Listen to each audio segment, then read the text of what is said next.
1 p.m. Mountain Time. I think it was at 1900 Greenwich Mean Time. So hopefully everything's going good. Can you guys let me know in the chat if we get the levels all good? We got some surprises here today. We got a whole bunch of things, some technical things. I was on the Facebook group earlier, and I got some volunteers to give me a call to test out Skype and all this fun stuff. So hopefully everything's going good. So just let me know in the chat if everything is going good. Bob K's in there. Howdy from Arizona. Okay, folks. Elvis King, of course, is in there. Elvis is always here. Danny Price from Halifax. Hello, Danny. Yeah, okay. We are looking. Levels are great, says author. All good. Blue ribbons. Yeah, sounds good. James is in there. Hey, James. So we got, you guys asked for this. Like the moment I started doing live streams with guests coming in, the number one guest everyone is being asking for is Mentor Pilot. He's one of the best out there for doing on current events, YouTube's stuff. He's been on the cutting edge of all the stuff that's going on around the aviation industry in the recent crisis. So of course, you guys, we got a lot of co-sharing viewers. So this is amazing. So he's been in the chat. So Mentor Pilot was in the chat with you guys, and of course, then you guys said, "Let's bring him on." So without further ado, hopefully all the ads are done, so everyone's here. Here we go. 3, 2, 1. Mentor Pilot, you're live. How's it going? Oh, it's great, man. And thank you very much for letting me onto the channel. It's really cool. I've been following your live streams that you've done lately, and it's an honor to be here together with you. Oh, well, thank you. Thanks for coming in. This is awesome. So you're right in the mix. You're in the future. Like this is like we're just starting to see this in Canada right now. What's going on?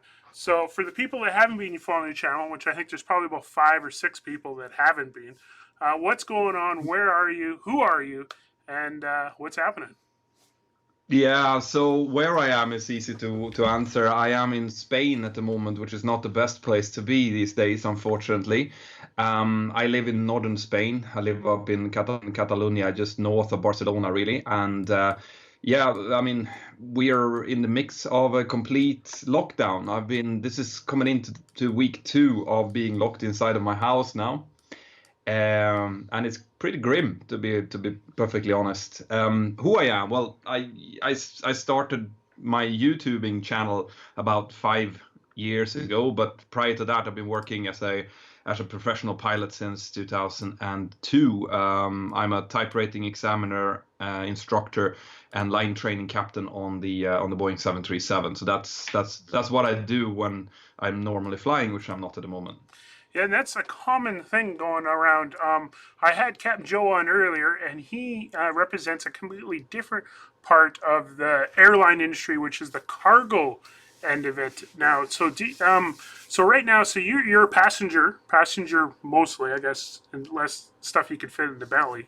So is that common right now in Europe? Most passenger airlines pretty much gone to capacity.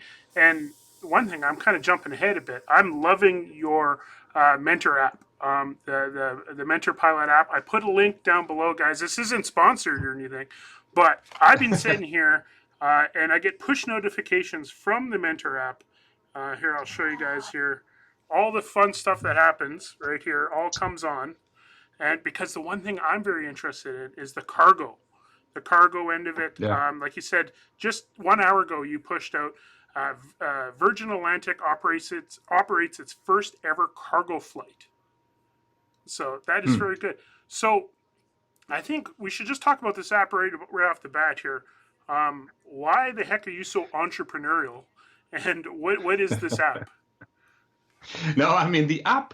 The thing is, like, I love learning new things, and if there's one thing that I'm really bad at, is anything that's technical, anything that has to do with computers, apps, and I don't know anything about it. That was one of the reasons why I started my YouTube channel, because I realized that, like, I know that social media was going to become important, and I also realized that I knew nothing about it. So I thought the only way to really learn something is to immerse yourself in it. So I started a YouTube channel. Obviously, since September 11th, there's no way to come in and visit the cockpit anymore, which is something I loved to do when I was a kid.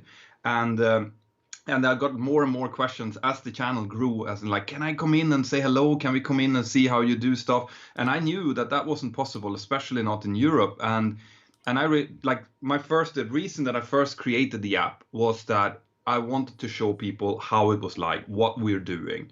So I created another app called Mentor 360, which is basically a 360 viewer where you can see me and a colleague of mine doing some maneuvers, wind shear escape maneuvers, TCAS maneuvers, things like that. And you could just download it and you can take your phone and look around in the cockpit and stuff. So I thought that was cool.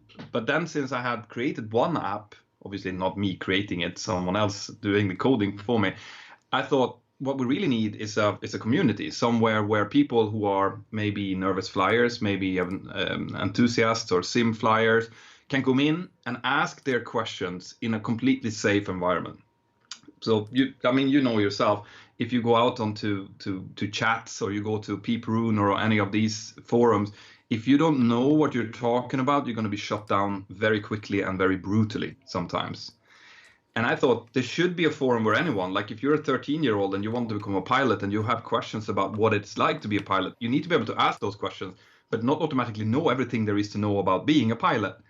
So, and the only way that I could see that happening was to create a forum myself where people could feel that they were free to ask whatever questions they wanted, and they could get an answer for someone like me who really honestly wants to give back to you guys, to explain things about the job that I love.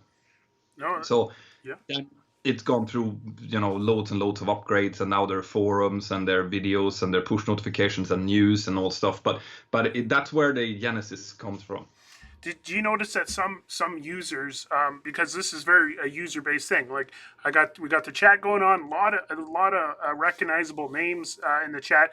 After doing this for so long, you see the same people. These are like the hardcore people. Are you seeing hardcore people in your app? The people that like the users that are making the app useful? Like, do you see people in the chats? And if so, how can users interact with the app? Yeah, I mean, there is obviously these, like you're saying, these core users, the ones that live partly through the app. They're there all the time, and they keep it moving, and they keep asking questions and stuff. And I mean, the way it works is that you after a while you learn these nicknames. You can tag people, and that will send a push notification to someone that might not be on the app, like, hey, how's things? And then they can be drawn into the app and start talking. It's a very simple app still. Like I would love to be Google or Facebook, but I'm not. So it is what it is, and it's the users who makes the app. And I also have some dedicated professional pilots that, like me, feel like they want to help out. So I can see a guy called Boeing Bill, for example, or a girl called Ava, who's always in there and answering questions about how it's like to fly the Airbus, and their Boeing pilots and their Airbus pilots and their corporate pilots, which makes it really, I mean, I can't be in there all the time. I would love to be, but I can't. So it's really important that there are other professionals in there that can answer questions as well. Oh, it's perfect. Speaking of professionals, I know I've been trying to keep this a secret, but it is being kind of leaked out that we do have a special guest, and I'm calling him now. Hopefully this works out, and we can work this out. This is all live, folks. All right. So we're going here. Hopefully. Oh, here we go. So it's really important that there are other professionals in there that can answer questions as well. Okay. Let's bring Juan in. Juan, there you go. You got some double playback there, Juan. There you go. Let me do this here real quick. Boom. There, that should be good to go, eh? There we go. I think it's coming in pretty good there. There, that's good. Good. Excellent. There we go. Turn that other guy off altogether. Petter, so nice to finally meet you. We've all been working on our beards just long enough so that we could come join you live. Likewise, Ron. It's great to see you here. I've been meaning to try to get in contact with you to do something like this with my channel as well, because I mean, obviously your material that you're creating and what I'm creating, we're kind of going hand in hand, which is great, you know.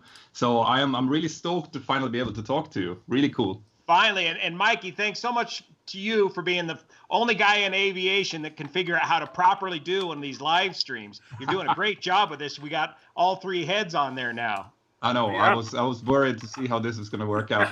Well, yeah, three different countries, three different internets, three different everything, but a lot of the same fans. So that's the most important part is the fans. Yes. Everybody, all three of us are stuck where we are, and there's a lot of people in the chat stuck. So Juan, you're basically taking over here. What's going on? Well, you have some questions. You are the internet. Petter, this is kind of the lightning round for Petter here, as I think you got some of these in the beginning of your live feed, and I might have missed them. Petter, you're a Czech airman, you say, at your airline? Correct. And that's a 737? Yes. Is your airline unionized? Are you in a pilot's union? I am. And so how did they furlough you guys? Did they furlough you by seniority? All of a sudden you were just done so suddenly. What happened? I mean, we're basically down to emergency measures here now, where the union, in a normal circumstance, there would be a lot of discussions through the unions. This will go forth and back a lot, but everyone realizes that unless we do something very, very quickly here, our airlines and the entire industry in Europe is going to bleed to death.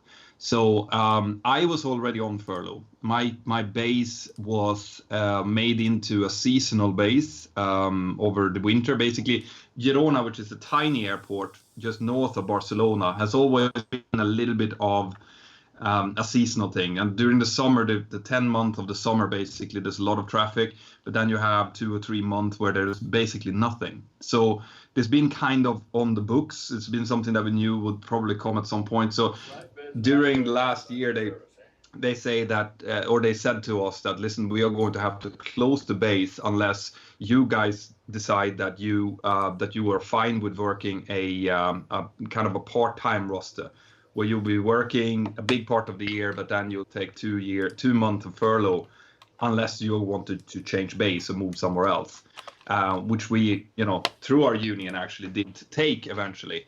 But there was a lot of discussion forth and back in that. But this is something completely different. Now, obviously, with the ongoing crisis, all of the airlines over here are just shutting down and discussing through the unions how to minimize the damage towards the employees. But everyone knows that unless we do something immediately, you know how much it costs to have a whole fleet sitting on the ground.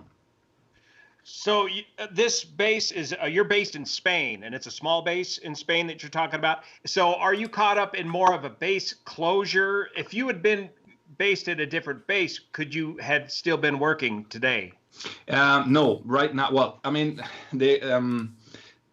Europe is quite, we're quite united, but we're also fragmented in the sense that there are different pilot unions depending on which country that you're based in.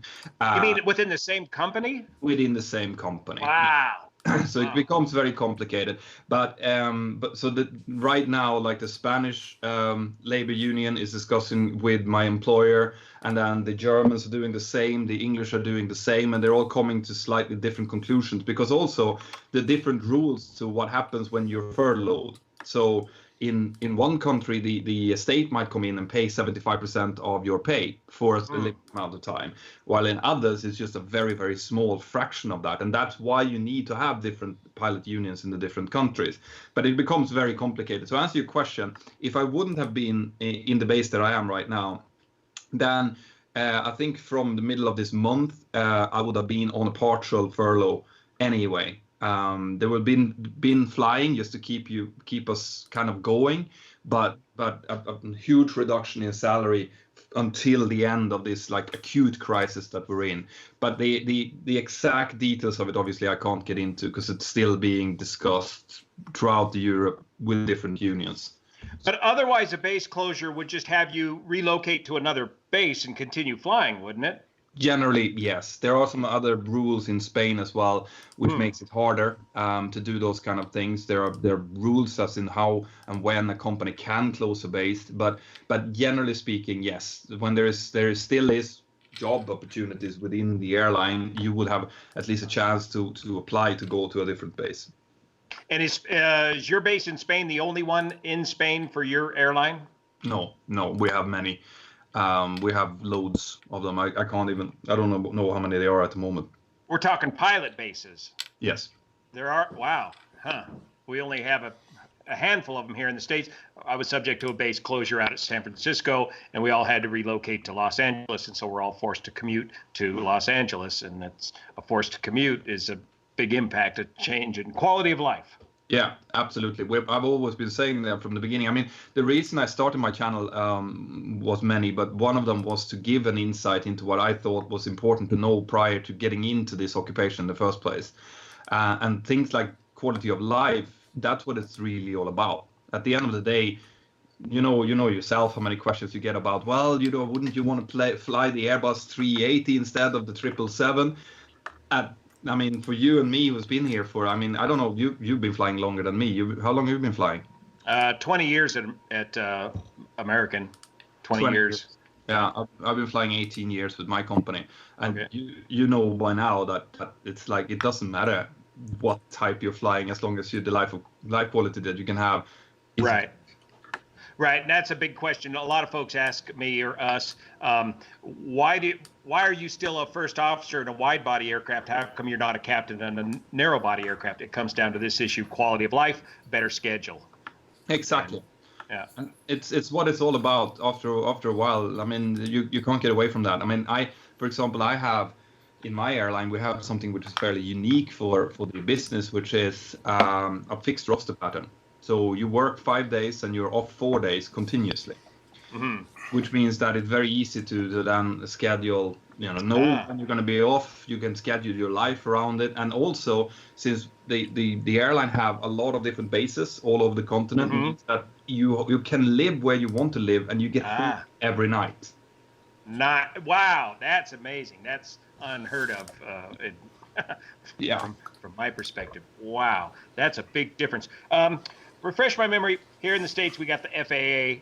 Over in Europe, you got EASA. Yeah, EASA. And that sounds. How do you say that? That's my question. EASA. EASA. That's it. EASA, which is European Aviation Safety Authority, or. Yeah, kind of exactly. It's exactly the same as what the FAA is doing, but in Europe. And so, with this sudden change of fortune here. What are you, Mike? I might be stealing your thunder here. That was great. I love it. I'm watching just like everybody else. What are you going to do going forward? I don't know if you already talked about this with your channel. Do you think the pilot shortage is just a brief delay in the game at this point? And are you going to continue doing what you're doing with your channel, or do you got to change up your niche a little bit? No, well, I mean, something that I am doing right now, together with a colleague, or an ex-colleague of mine, actually, is that we've started something called the Airline Pilot Club, which is it was an idea we had about a year back, where we saw that there was a potential, 2022 or so, when the baby boomers start to go into retirement, that there might be a bigger need for pilots in the industry. And an issue from everyone's perspective has always been, how do we reach the quality people, they like the people that doesn't necessarily have the money to do the training at the moment, but would become fantastic pilots. And we thought, I mean, obviously the answer to that is we have to find money in one way or another. There needs to be a way for someone who is talented to be funded. So we came at it from that perspective, trying to find the right people. So in some way, using my channel and the reach that I have for people to come in and then give them an initial indicative assessment, as we call it, where they would get kind of like an airline assessment, but the difference being that they would get feedback from it. So you would get either you're ready to go for training, you're almost ready, which would then bring a lot of feedback about like you need to improve your English skills or your personality in these areas, or crucially, you're not ready. And that is an indication that you probably shouldn't be, at least at this point in your life, paying this money to become a pilot. Now, you're in Europe, Yasa, you have ab initio training at your airline. Your airline is able to pick folks up right off of the street and get them trained up from the ground up. Is your program dovetailing in with this ab initio program with the airline? Yeah, well, I mean, the prolongation of this program, and I'm still saying that this was the additional idea, because obviously with the ongoing situation, it's changing a bit. But the idea would then be that when we found these individuals that did have the qualities, then we would find also high quality training schools, because as you know, there are like thousands of schools out there, and not all of them are as good or have as good economy or quality. So we would then, my co-founder is a very, very experienced ex-head of training, who has a team that would go in and analyze the schools, and based on that, then we would have the right people and then the right schools, and at the far end of that, we would find airlines that would be willing to at least guarantee them to get a interview. And yet, that would be through an integrated program, an ab initio program, which in Europe means that you can go from 250 hours and straight into the right seat of an airliner. But we would be signing up even in the States as well. In that case, it would probably be together with some of these aviation colleges that you guys have that can actually reduce the 1,500-hour rule a little bit, but things like that. So that was the initial idea. Now we've changed focus. So this comes to the answer to your question. Okay. Right now, we realize that now is not the time to try to do this, because it's going to be harder to talk to the banks and so on. We're still working on the indicative assessment, because that will still be there. But now we've changed over. We've opened the website, the airlinepilotclub.com, to be kind of a system of information. Find and do interviews with people in flight schools, like head of trainings of flight schools, airlines, so on, to try to give information from them to the people out there who doesn't know what's going on. This whole training, 250 hours, I'm going to try and tie all this in together here, between differences between here in the States and over in Europe. Here in the States, we had this disastrous accident called, Colgan Air. As a result of some of the legislation out of Colgan Air, that increased the pilot requirement minimums for somebody to get in the right seat of an air transport pilot category aircraft here in the States up to ATP standards, 1,500 hours. Yeah. That did not happen over in Europe, over in Yasa. I had a very interesting conversation with Dan Greider, who, Mikey, you're going to want to get on your program here someday soon. He thinks one of the unintended consequences of that was a big gap in exactly the kind of service that you're trying to create there, Petter, where we had a big gap of qualified people get into aviation, and in the end we ended up with some less than qualified people, and that may have been a factor in possibly the recent Atlas Air accident over in Houston. So unintended consequences of raising the minimum. Did it do its job? Did it get the qualified people in there, or did it create a big bottleneck in the feed of qualified people into training program because the minimums were too high? The bar was set too high to get into training. Yeah, I mean, I can't, like, it's very hard for me to kind of comment on the system that's ongoing in the US. There's a lot of differences between the two, but I'm a firm believer in looking at the quality of people, as in how trained are they, how good are they at what they're doing, and rather than looking at the amount of hours they have in their logbook. So I mean, you know yourself that you can have Chuck Yeager's daughter coming out of flight school being the best pilot you'll ever come across, and she will not be able to get into an airline, even though she has all of the aptitude, the attitude, the grit, everything that's needed to do that job. While you might have someone who's been sitting and flying a Cessna for 1,500 hours, that doesn't necessarily mean that that person is more suited to go into the right seat than she is. So I like the 1,500-hour rule. I understand where it came from, but I do think that it was a little bit of a knee-jerk decision from the legislators to like show that we're taking action, we're doing something about this. And I don't think that it necessarily did exactly the job that they wanted. It did create an artificial shortage in the FAA side of pilots. Now, whether that's good or bad, that's up for discussion. Yes, yeah, very interesting. Wow. So that's quite a program you got going there, Petter. That's to be able to do all that with your full-time job at the same time. Now, are you just going to go into full-time what you're doing here with your YouTubing and online stuff, or?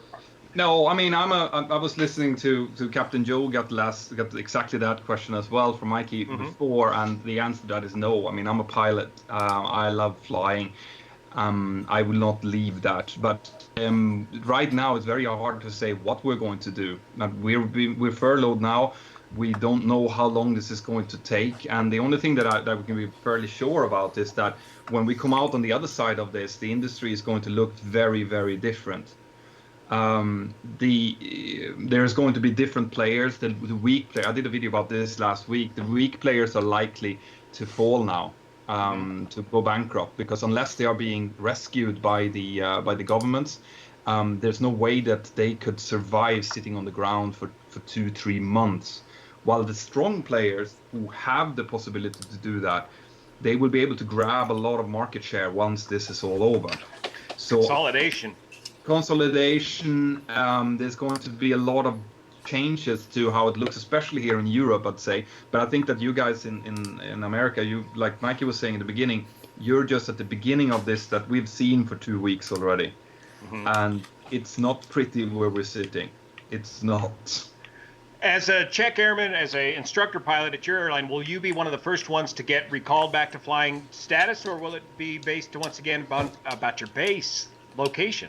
It's probably more on the base because of the way that the airline is structured. But then again, as you can imagine, if we're starting to have people who've been sitting on the ground for a lot of days, I mean up to and even over 90 days, there's going to be issues with getting people back into flying currency. And then we have rules in our airline which are stricter than there is in EASA, which says that over 45 days you need to fly with the check airman in order to show that you're back in currency, even if you're below the 90 days. So that, yeah, it's likely that I'm going to be flying quite a lot once the wheels start to roll again. And right now you have no mechanism in place to maintain currency. For all you guys that are furloughed right now, there's no currency. There is. The airline is doing something right now, which is basically they want to try to get the aircraft flying at every 4th day at least. Really? So the aircraft that are sitting on the ground in all our different bases, they need to be flown every 4th day. And what they're doing then is that they're selecting the pilots according to a roster to make sure that everyone keeps flying, doing like a departure and arrival, in and landing. That keeps both the aircraft in check and the airline, and the pilots in check without having to run them through a simulator, which is quite smart. Obviously, that's going to cost a lot of money, but it means that the airline, once it's time, it can just pounce and start working again. Brilliant. That's amazing. I haven't heard of anybody thinking that far out of the box. Our currency program is leaves of absences with currency doing simulator training, 3 goes in the same. And that would be probably the thing that we would be doing as well. But the problem here, obviously, is that the borders are closed and the simulator centers are in different countries. Right. Wow. So you wouldn't even be able to move the pilots in between to the simulator centers to get it done. So it's very complex right now. And I think that the airline, of all of the airlines here, they're working with problems that they've never ever seen. And I should be saying here as well that we also know that the EASA is working hard they are going to try to adapt their rules, based on individual airline needs, obviously to make sure that it's all being done safely and under control, but that the EASA obviously is going to have to be a little bit flexible here when it comes to getting these airlines back up and running again. So there's a lot of stuff going on. Are you having troubles like we are in the States with maintaining your Class 1 medicals every 90 or every 6 months? Well, no, not really. Do you do it every 6 months, do you? Class 1, yes. Because we have it every year, so up to a certain age. So that's not an issue at the moment. And also we do have our... Do you need to go to a specific aeromedical center to do it, or can you go to individual doctors and renew it? Individual doctors. Yeah, it's the same as Yep. here. So that, I mean, there tends to be an AME somewhere in the close vicinity anyway. Now, obviously, if you're in lockdown like I am now, then it's going to be a problem. Yeah, and all our AMEs are busy doing other things, and they're not taking us. Guys are having a hard time. They're losing their medicals or having a hard time getting them. Yeah. I mean, obviously, like there's things going on now that I've never seen, and I bet you have never seen either. It's I think that unprecedented. Once in every 2 or 3 generation thing that's happening. So I think that we just like I said, I think everyone involved in this is going to have to be flexible at the end, and that's also why things are like in Spain now. We've been locked down for close to 2 weeks. I am just the fact to keep yourself in shape. I'm running around my house in order to keep myself in shape. Because are you in a pretty busy city where going outside is a little too crowded to go outside? No, we're not allowed. We're in basically martial law here. It's if you go outside for any other reason than getting groceries, going to the pharmacy, going to a hospital, or anything that is deemed to be necessary, you can be fined the equivalent of $600. Man, huh? Yeah, here in Northern California, rural area, we still got plenty of great outdoors if the weather's good enough to go outside and stay away from people, but you got to stay separated. Yeah, no, here it's completely locked down, and they have to, because it's still rising. Like the amount of people that are infected and are dying is rising every single day, which is scary. I mean, normally I think people in my age and your age is not really that worried about their own individual health, but their grandparents, everyone have their parents and their grandparents, and they're scared to death that they're going to give it to them. So can I ask you how old you are, or how many years is it? Age 65 the mandatory age requirement over in EASA? Yeah, it's the same. It's 65. I am 38. Okay, so you got a long way to go, man. Yeah, I didn't get on with the airlines until I was in my late 30s. So I was listening to the other day there when you said that you bought your own aircraft. The first thing you did there, that was the coolest thing I've ever heard. Yeah, you could afford to do that back then, or you still kind of can. $3,500, and general aviation was much more accessible. And it's still, I mean, in America it still is. The way I understand it is that it's still kind of the land of, if you want to go and actually do some proper flying, some bush flying stuff, you can still do that. It's very restricted in Europe. Yeah, and that's where your program is so important, and dovetailing it in with the ab initio program to get the qualified pilots that you guys are going to need. Yeah, just fascinating. We're hoping for that. Oh, are you still with us there? Oh yeah, no. I'm having non-verbal chats with people in the chat here, which is awesome. Yeah, the chat's going crazy. Flight Chops has just joined us. Hello, Flight Chops. Good, Steve. We got to get him on board too.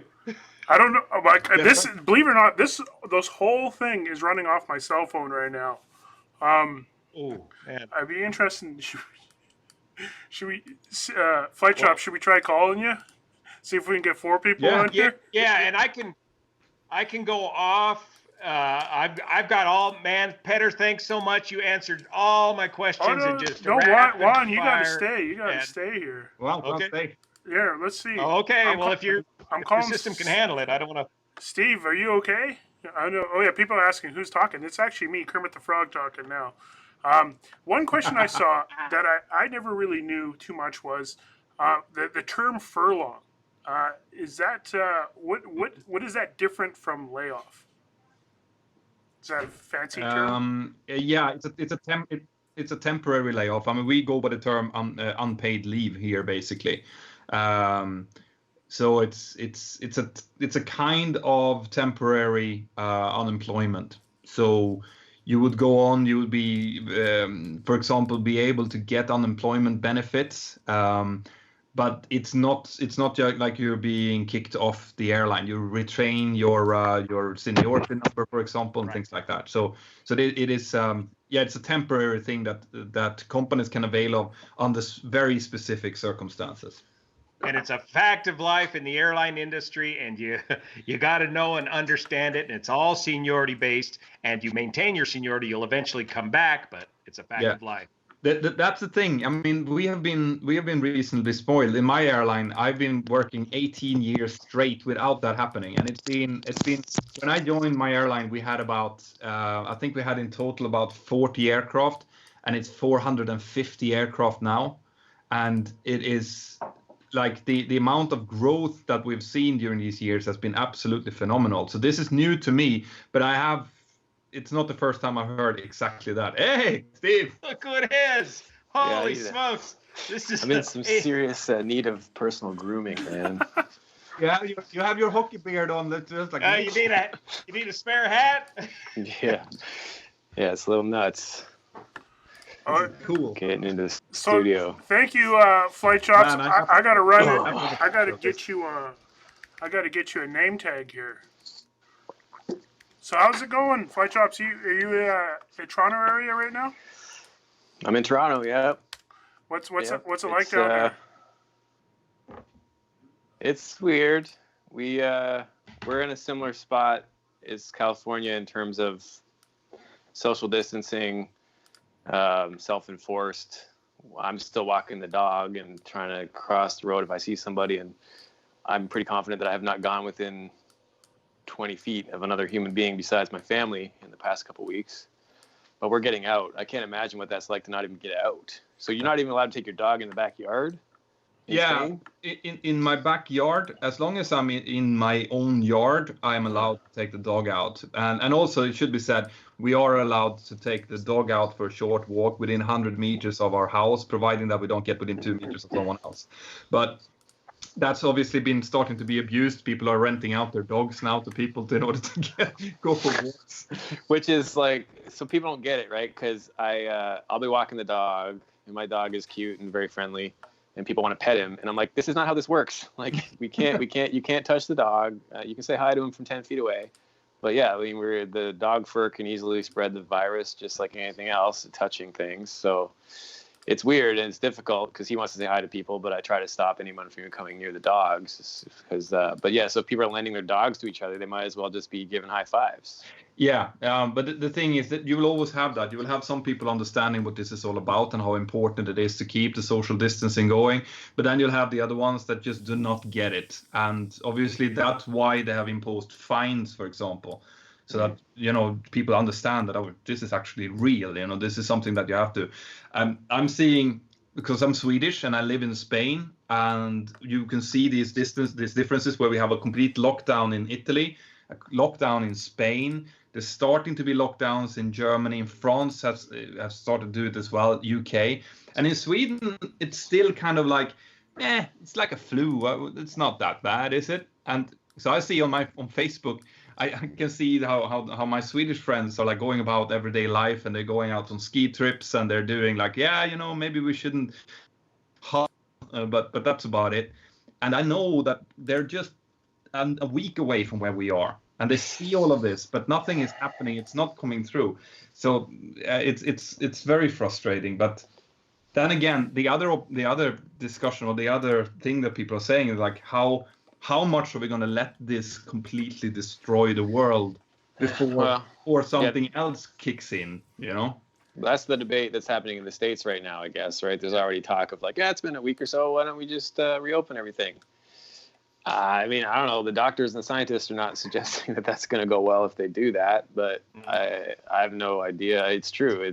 We're in uncharted territory in every measurable sense here. So Yeah, it's a lot of it's a lot of companies now, not only airlines. Obviously, the airlines and the hotel industry and all of that are the ones that are getting hit the first, but then everything else follows. So now the neighbors are starting to lose their jobs, and you can see how this avalanche of things are happening. Yeah. It's a very, very tough place to be in. How to measure what is the right thing to do is not an easy task. I'm not envious of the politicians right now. I think the way to do it is to let the hospitals do the talking. I think people are not looking at that situation. I think most of the major cities are already forecasting they're going to be out of facilities space if they aren't already. And I think a lot of the population is bored and playing puzzles and not realizing or you could be in the ICU with a ventilator, or worse, in the hallway not being able to get a ventilator. I don't know what the right answer is, but it's scary when you look at what happened in Italy and what seems to be happening in New York. And I mean, is that what's happening in California right now? I mean, are they starting to get worried about capacity? Not yet, not that I've heard of. And it's, again, very variable based on if you're in a high population area versus out in the rural parts of the state, which so much of California is very rural, such a huge geographically speaking. So, so far, not a problem that I've heard of. It's what we're seeing is exactly what you're talking about there, Steve. It's when the hospitals goes out of capacity. That's when we're in really, really bad shape, because it means that they can't take care of anyone. They can't take care of the people who are in with cancer, with heart problems, with anything. And 20% of the ones that are affected or infected in Spain are hospital workers. Which means that our hospitals are now, not only are they lacking in protective gear and things like that, but what we're seeing is they're starting to call back people who've gone into retirement. So the old people, the old doctors that have gone into retirement for 2 years, they're now being called in to do work without proper protective gear, which is not a position we want to be in. And they're using skating rinks in Madrid as morgues. It's bad. It is bad, and that's I've been hearing that. That's why we are in complete lockdown, because what they're doing now is they're trying to stop that peak from happening. And I completely agree with you. We have to listen to if the healthcare professional says that this is what's going to happen, then that is what's going to happen. It doesn't matter what side of the political spectrum you're in. That's just the truth. And the problem is we're trying to deal with it all using lagging data.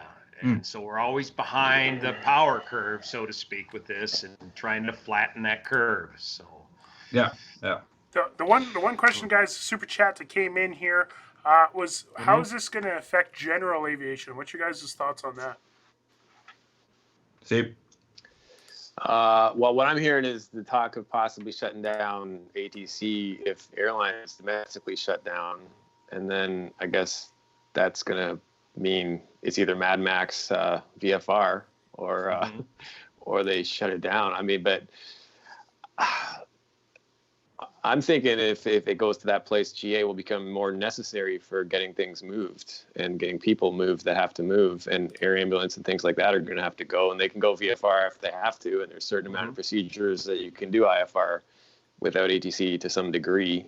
So I don't know if that's really going to get to that place, but there is talk of shutting down ATC. What I'm hearing from some of the back channel chatter, I don't know what you guys are hearing. What do you guys haven't heard yet? What do you guys think about price? Is this going to affect the price of general aviation? The reason I'm saying that, there's lots of general aviation people on the chat. It is the lowest entry, I guess, level, as you guys know, to be in aviation. What do you guys see on price? Do you see anything coming up? Is airplanes going to get cheaper? Is insurance going to get more? What do you guys think? The price of Avgeeks is going down right now, so there'll be a tremendous. It'll be a lot more affordable to fly for fuel in the short term. But insurance, I think, is going up, right? So it's we're in a weird spot there. Insurance went up 20%, but before the crisis, due to most of the stuff that Juan reports on is causing a lot of stuff to happen. But because I don't know, man, it's hard to think, because from the business side of it, insurance is a huge thing, because that is that's like a cost that you can't really you can't really play with. It's just like, here's what you're being charged, and that's kind of it. So I know that it was crazy going high with the Max situation, Kobe, the Herc, all that stuff was all affected. Every little thing affected it. So yeah, I'm not an insurance expert, but having this many airplanes parked all over the world, not needing insurance except maybe PLPD.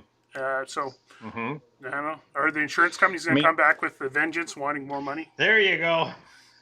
I didn't know we should do that with the phone. I was looking at the frame. I'm not. I just. I was going to say something, but I didn't know you good enough there, Steve. No, it's cool. I just didn't know you. it was going to work on the split screen once I did it. You know how if you do that and then you change it later, it screws things up. Yeah. Yeah. So I turned on my computer because I wasn't in the office when the call started to see how this looked on the screen, and I was like, oh, if I turn it sideways, will it break? Crime against humanity. I know. As a shooter, it drives me crazy when people send me call footage. But the funny thing is, I'm trying not to move because I'm scared that even if I look at my phone, this whole thing will come crashing down. So, the fact that I'm Steve kind of could amazed that talk, this is working. To be honest. Yes. Regardless, I think that we're doing something historical here. I've never even seen this many YouTubers in one place before, so this is really, really cool. Now, when it comes to insurance, I used to work in insurance before, not in aviation insurance, but in car and house insurance and stuff. And I mean, the way that it works is that the insurance companies have their insurance companies, which have their insurance companies. So when you have a major disaster, you have something huge happening, like the forest fires in California and so on, that will be absorbed into the business, but it will come down as an increase in cost on insurance in the long term. Now, I don't think necessarily that all of the groundings and stuff is going to have an impact on that. It tends to be real damages that causes these kind of things. And the avgas with the oil price obviously is going to drop. If the economy goes to where it looks like it's going, then what we're going to have is less people buying aircraft. There might be cheaper to buy aircraft. There's going to be people who's going to want to sell them. So there's going to be loads and loads of these kind of diverging things happening. But it's very, very hard to say whether or not it's going to be cheaper or more expensive as a whole. And this is crazy. Everybody in the chat is just going crazy because you guys can't really see the chat unless you have a second thing. So if you see me doing some weird eye movements or doing something, it's actually me interacting with the chat. People are actually having our own side conversation. A lot of times they're giving me trouble for touching my face. I know I can't stop that. I don't know why I can't stop that. Well, at this point, though, does it matter? You're locked up. You Yeah. catch it from yourself. Hey, I'd like to open it up to Steve here. Steve, can you give us some background about how you came to all of this? Did you have a background in media? I went to film school in the 90s and that was my thing. I was always a freelance filmmaker, and I got my license around the same time in the mid 90s and just kind of was a freelance filmmaker at the same time as being a private pilot, and just kind of did my thing for 20 years or whatever until I saw the YouTube democratize publishing, because I was working in TV and quite frustrated with the reality TV genre. The irony of that, I mean, having worked in it, it's anything but real, right? So I just decided I want to make flying content that was actually real, and that's kind of that's how it started for me. Excellent. What a great way to get into the whole thing. What a good story, man. All right, and for the viewers watching, if we're at 841 viewers, if you like this, go share it so more people can come in, because there's going to be a lot of people that are going to be like, oh, I'm sad I missed this, but where are you? You're supposed to be at home, so if you're at home, unless you're watching that Disney Plus. No. This is why you put those little notification bells on, because once it happens. And Mikey, you got to get this thing up the day before and start promoting it, and reminding people to be here at a certain time. All I got to say now is Juan's there, and everyone comes, man. Even the dog. Chewy. Chewy. I'm kind of curious as well as Juan. How did you get into this? YouTubing? Yeah. we talked about this on the last live feed here with Mikey, but it started as a hobby. You know, my Jenny, she had a channel, and I took it over from her. That's how I got the name Blancolirio. She's from Spain, actually. She was raised in Lloret de Mar there on the Mediterranean coast. Lloret de Mar. And yeah, you know this place, huh? That's where I live, pretty much. Really? Yeah, that's literally a couple of kilometers away from here. What's the name of your town again? Banyoles. But Yeah. Yeah. Hey, Jenny, did you get that? Wow, that's yeah. We've been there several times. She's Catalan as well. Look at that. Yeah, and she's multilingual in all those languages. Anyways, that was the name of her channel, and I took it over. But the whole thing for me just started as a hobby, goofing around with a GoPro and a cell phone, and then motorcycle adventures. Jenny, Peter lives in Banyoles. Banyoles. Yeah, Banyoles. Hola. Jack de Banyoles. Hola. Give us a little of that Catalan, Jenny.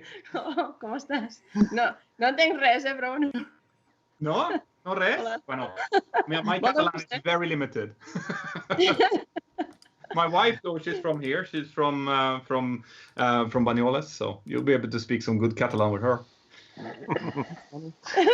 So then motorcycle adventuring just made a big splash in a very small niche market of motorcycling on YouTube. And then the Oroville spillway failed a couple of years ago, and I took the GoPro up in the Luscombe, and I filmed over the top of the Oroville spillway failure and did a little voice over it. And that video just went viral, over 500,000 views and thousands of questions, and I just kept following it. So this channel became known for its Oroville coverage, but more and more people want to know more about the little Luscombe airplane. And I was reluctant to get into aviation content because that was my day job, and it felt too much like work to me to get to. And when you're reporting on aviation, as you all know, you have to be 100% right all the time, or your credibility is out 0 to 0 in record time, man. Or you build a channel about almost always being wrong. Yeah, that's right. And I still get it wrong quite a bit of the time. I misspeak all the time. My editing is horrible, but I get it out there as quick as I can. So as we got into more and more aviation content, then an accident would happen and people would have all these questions. And so then I'd start answering their questions about accidents. And that's created a whole new thing here. We got the technology and the capability today to be able to give some pretty straightforward answers on some accidents in a very short time frame, instead of waiting around for the NTSB report in 2 years. So that's the short story of how I got into this. But you've cool. been Now doing what- it for a while. Like your YouTube videos go back like 12 years, probably more than all of us.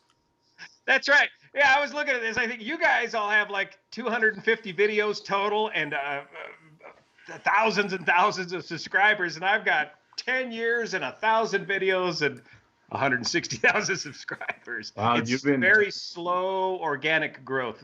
I mean, there's been some leaps and bounds, but True. Have you guys noticed any decrease or any increase with the current crisis in views? Go ahead. yeah, people are cooped up. If I put something out every day, it's being consumed, and people are looking for content. They're looking for something to do, and so there's a captive audience right there. And again, back to the Orville story, they're looking for straight content too. There's a big market for straightforward stuff like what you guys do, like Steve coming from the reality TV programming, and that gave you that perspective to just do it straight, man. And there's a huge market for that.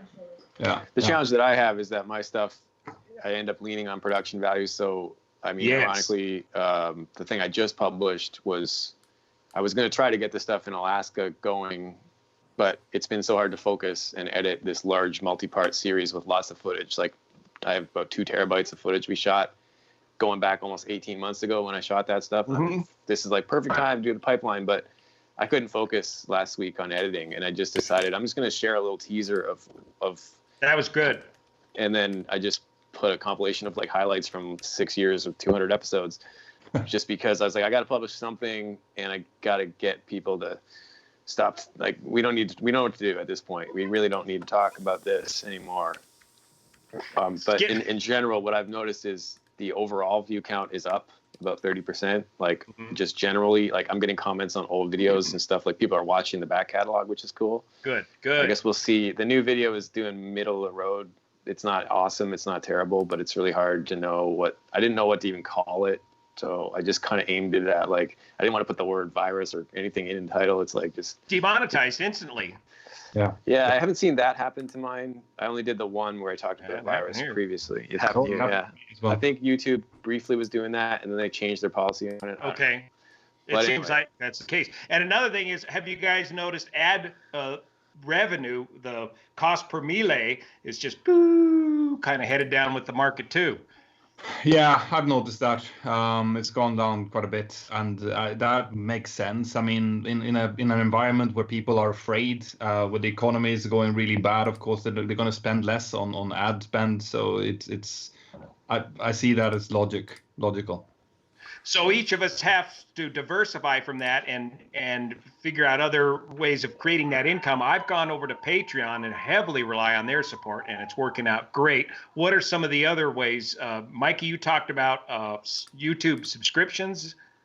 Yeah, so like I worked with YouTube out of the UK on YouTube subscriptions, and I like that. I have a small like PlaneSavers crew, we call it, and I can upload them direct videos and stuff like that. But I kind of keep it separate from the whole thing because I don't want people to be missing out.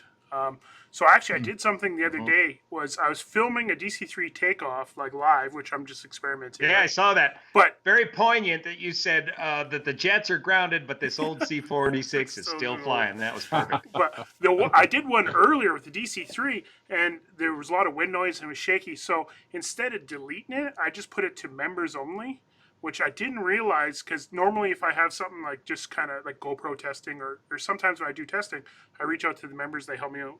But I put it to members, so when people clicked on it, it had a paywall. So it said, you must be a member to watch this video. So the amount of hate mail I got was crazy. Ooh. And some from some very hardcore viewers too. And it was not my intention to it was almost kind of spammy because it was just like, oh, Mikey's got a new video. The video was maybe 2 minutes long. So by the time you clicked on it, there was a paywall. So I deleted that video and then I uploaded it on Facebook for free. So there's the member for revenue. There's super chats like on these lives. There's members. Merchandise is big. There's a whole bunch of stuff. I use 100% of my revenue goes to this year the Red Baron, so the DR1. So every penny that goes into that airplane. So it's I'm not too driven on the revenue earnings to stay alive. It's so like a true aviation program. You're gonna start out with $1 million and end up with one. Yeah, sinking it back into that dang airplane. And that's what keeps me motivated. Is that airplane? Like like the wings and everything like this. So I've probably spent close to $16,000 on the airplane so far, and all of it is coming from YouTube, mostly Google. Wow. Mostly Google and merchandise are the two biggest things. So that's for me. But that was kind of my reason to being here because technically I'm at work.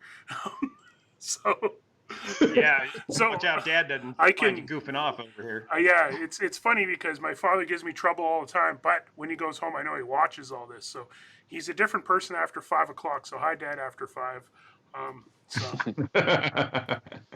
Now, Petter, you're the king of seems like merchandising. You've got this whole internet, YouTube, social media thing just all wrapped into a tight little package I find very incredible. How do you help sponsor yourself? I mean like Mike was saying there, most of it is Google. It's ads. I mean the app actually probably is a negative. I mean to actually make an app like that costs a good $20,000 or more to do. So with all of the upgrades and stuff that's going, so there is income that's coming from the app as well, but that's mainly like pretty much what Mikey was doing with his plane. I'm using that to invest that into the app to make new features and to keep growing and to make it. So it's mainly Google, and I have like there's very little coming from merchandising. Almost nothing to be perfectly honest. Is it a big time consumption thing? The merchandise, the merch?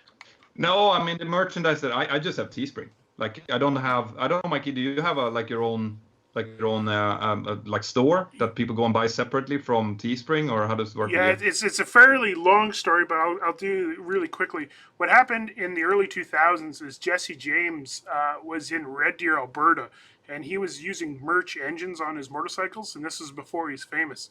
So my brother was at a trade show, and the West Coast Choppers was selling T-shirts, and he liked the logo. No one's ever heard of West Coast Choppers, so he bought the T-shirt. And he was wearing it, and the next day at the swap meet, people were stopping him and asked him, "Oh, do you know Jesse James? I just read about him in this magazine and blah blah blah." And people actually thought he worked for West Coast Choppers, and I thought that was very very weird, right? That people would see somebody wearing a T-shirt, because I grew up in Hay River where there was not even a chain food restaurant, so anything that was chains or anything that had a brand name was out of there, right? So I saw that and I was like, well, that's very, very weird. And then I realized that sometimes when I'm traveling with my family and someone's wearing a Buffalo Airways merchandise, but like very like one-off stuff, like, just like old aviation stuff, people would stop and be like, oh, you work for Buffalo. So then I was like, oh, geez, I could probably make Buffalo Airways T-shirts. And this was about 2003, 2004. I did my first run of T-shirts. And then it became popular, and then I set up a mini store in my office, and then when the TV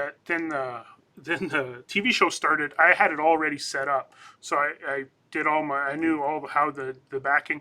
Then I went to college. I went to marketing. I did my marketing degree or marketing diploma at Red Deer College. I actually skipped out of getting my degree because that's when the TV show started. So I came back here and I had it all set up. I had the whole chain, cost of goods sold and all that funny stuff that you have to learn. So like supply chains and all that stuff, selling online. My first T-shirt I ever sold online was to a radio DJ in New York City who randomly found it, never heard of Buffalo Airways, just like the design. He's my very first sale. So my first sales, I would go and write handwritten notes on each one and be like, oh, thank you for ordering, blah, blah, blah. So that was, 15 years ago now. 15? Yeah, I guess so. Holy smokes. So yeah, so I've been doing it for quite a while. So this YouTube part is, such a tip of the iceberg when it came to the whole merchandise end of it. So like these stuff is all custom made, King Fashion. This is custom made out of Vancouver. But I do have a Teespring, which is the drop shipping stuff. So yeah, it's different, I guess, if that makes any sense. But, yeah. So Steve's phone failed on him. Let's see if we can get Steve back up here. I really want to hear from Steve because I think he's the guy that's has got this whole marketing thing figured out the most. I think this is his full-time gig, and I'd like to get more from Steve on how he's doing with all this. But I think his phone died. Okay, I'm texting him. Oh, here. Geez, Mentor Pilot, you look like a NASCAR here. You got a lot of stuff on your face here. I got to move everything around here. Get rid of that. So I can control all the icons. And so there. So let me get this all sorted out here. So I text him, and we'll see how it goes. Man, this is pretty good. Yeah, we got a lot. You guys a lot more questions for Steve. So how's the questions coming in from the people who are watching the live stream? So I can see everything. I have my own separate window here, so I'm actually not even on YouTube right now. So I can see everything as the people see it. So I'm kind of like directing. So that's why it's kind of sometimes nice to be able to listen, because I'm directing, going through the comments, interacting, and that kind of stuff. So there's actually multiple conversations, because there's people chatting in the comments and stuff like that. Because you can definitely know we're talking to pilots, because you guys just talk and talk and talk. So you're on the 777 now, are you? That's correct. Mm-hmm. How's that? The 777 is a fantastic airplane. It's Before this, I was on the Airbus, and before that, I was on the 7576 for the most part of my time. Oh, that's a beautiful aircraft. Oh yeah. So it was so nice to come home, so to speak, back to Boeing product, the Boeing 777 after flying on the Airbus. That being said, Airbus is ahead of the curve as far as designing aircraft for the next generations of pilots. What do you have in your fleet? Do you have the capability of going to bigger, different aircraft, or No. pretty much 7.3? Yeah, no. I mean, one of the kind of recipes to success with my airline is that they keep to one type and one type only, which means they can keep costs and their maintenance costs and their spares and everything at an absolute minimum. Everyone knows how to operate the fleet.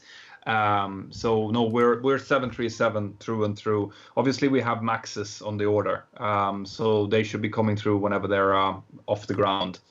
So you never received any Maxes yet. And what are you going to do about a Max simulator? Yeah, we have a few already. Oh, good. Okay. So we have, I think the airline has 3 or 4 that is already installed. Obviously, they're being upgraded with the latest software as the software is being upgraded. Yeah, so that shouldn't be a problem. That will be an issue though, I think, for a lot of airlines, since the training looks like it's going to be mandatory now.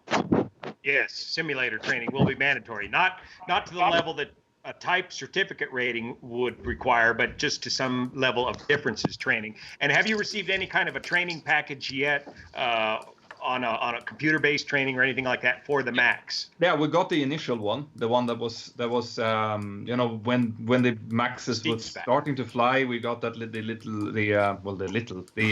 the full ground briefing that we were supposed to have. But then obviously, since we never received the aircraft and the whole thing is changing, we're waiting for the new package to arrive.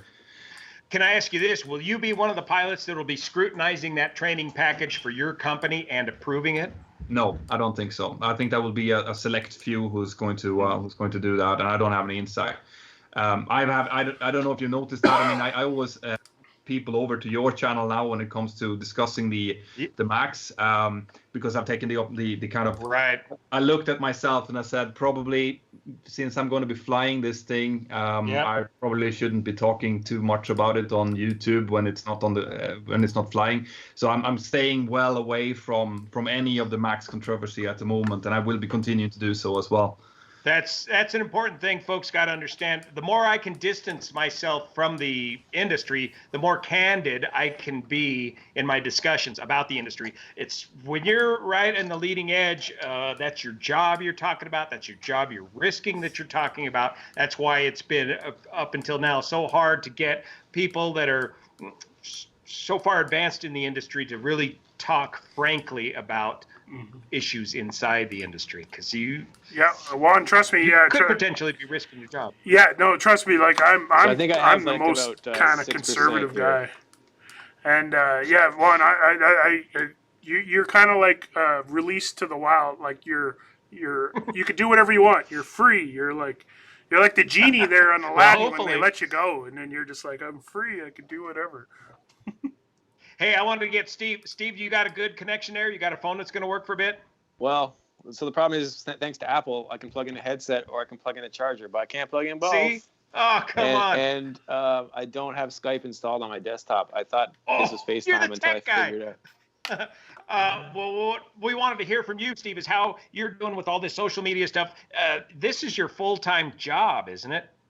Yeah, I sort of phased out of doing freelance film. I don't remember exactly when. Like, at one point, my wife asked me, when was the last time you did a thing that wasn't flight chops? And I was like, yeah, it's been more than 6 months. And when's the last time what do you have booked in the future that isn't flight chops? And I didn't have anything.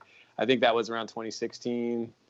So I didn't really ever say no to clients or other jobs. I used to just get my friends to take the contracts or whatever, just so I still had that lifeline if I needed it. But I didn't really do anything else. And talking about revenue, I didn't turn on the ad revenue on YouTube until 2017. Mm-hmm.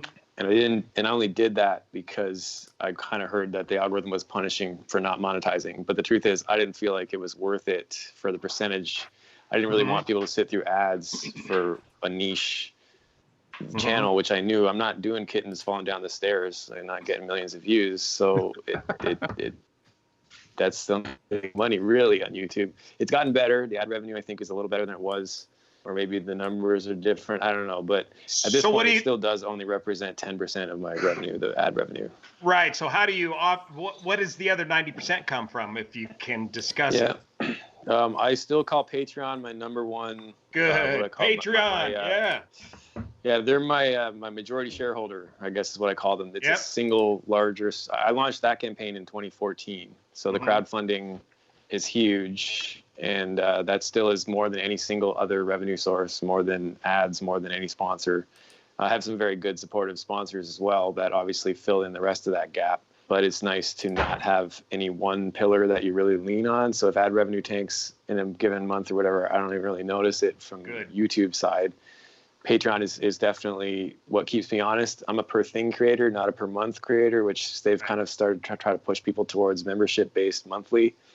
To me, it's like if I don't make something, I don't want to get paid. So I do a per thing, and that's kept me honest, and I haven't missed doing I basically do at least 2 videos a month since 2013. Really, it's been keeping me going, and since 2014, more seriously with Patreon. Yeah, that's a crazy amount of videos given the production value that you have. Like the production quality is I almost feel ashamed when I watch your videos with the kind of I mean it's my world though, right? That's where I came from. So you guys what you could do, I mean the joke is talking about being experts and holding yourselves account to the information. You are experts, you do have that authority. I don't. So I bring to the table, like I log my 10,000 hours as a filmmaker, and that I'll take credit for being a good storyteller. That is what I do. And I usually just get experts or other CFIs or people that work with me, and then I find a way to tell that story and share their wisdom. So that's what I've kind of leaned on, and it's hard to do the production value, which is why it takes the time it takes for me to do it. Yeah. Yes. Outstanding production value. Quick order of business here. Steve, I grabbed a couple of screenshots from your videos and posted it with my Dan Greider bit. Is that okay? That's totally okay. Yeah. It's all public domain. Screenshots. I just ask for credit. What I don't like seeing is when a commercial operation uses videos and they embed it in their own thing.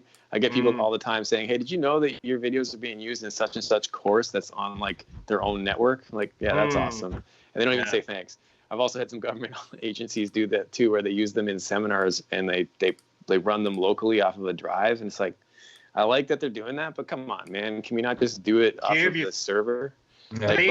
Without even asking, huh? Yeah, without even asking. And sometimes they do ask, and that's cool. So I'm back to 4%. So I suspect I'll be gone in about 38 seconds. But it's been good to see you guys. I would have shaved and charged my phone if I knew this was really going to happen. Well, hey, Steve, did you try putting your charger in and seeing how the audio works? Because my tests earlier, phones did a lot better. I assumed it would just be echoey mess. Well, try it out, because actually I did a test. Yeah, give it a try. Yeah. All right, because, here we go. I love how we all have our facial hairs growing here. Do you, Mikey? You're following NHL, I suspect. Yes, no? I know. And Peter Forsberg's your half brother. No, half brother. That was no, no. But my Peter Forsberg is from the town in Sweden that I'm from, as well as Niklas Sundström, Marcus Näslund, for example. So we were all used to this growing beard when it's something serious going on. What about Sundin? Mats? Yeah, the Sundin brothers. I played football with them, both of them. Oh yeah, well they were. What about Matt Sundin? Sorry. Mats no. He's from Stockholm, so he's a little bit more from down south. But the Sundin brothers, I used to play against them, and that was horrible. Yeah, they're pretty good teammates, I'd say. Yeah, no, they're crazy. They're like machines, those two. The one thing in Canada, we're getting a little off topic, is Matt Sundin. He had chunky soup commercials. Remember those, Steve? Yeah. Where his Swedish mom would come out the window and be like, "Matt's the chunk of soup." I can't do the accent, but it was like that was everybody. I remember as a kid, everybody had the Swedish accent. Go, "Matt's your chunk of soup." But anyway, nothing to do with airplanes. So is this working for audio then? I have it plugged into the charger. Oh yeah, speaker. That works fine. That's great. Yeah. Okay, so it's not echoing or whatever. No, it's going pretty good. You can talk a little louder, but that's about good. Mikey, what's the people asking? Do they have any questions for any of us? No, there a lot of people are just going in, just talking about just how awesome this is to have everybody in. We got our sex bots. So if you guys aren't familiar with sex bots, it's a bot that gets into the chat that has sexy women icons, and then they copy and paste and everything. It's a trend on my channel. So anybody, Yeah, I've seen it as well on live streams. uh, A lot of live. yeah, it's what we're doing. So guys, I guess this is the time they finally stopped talking. Do you guys have any questions? There were so many questions in the Now's your mixer. chance, folks. It's your chance. There we go. So another thing is there's about a 10-second, 11-second delay from what we're talking about. It goes up to space, goes to my phone goes to the computer. You know, we get a hold of Steve. Like, there's about 10 seconds to get everything going.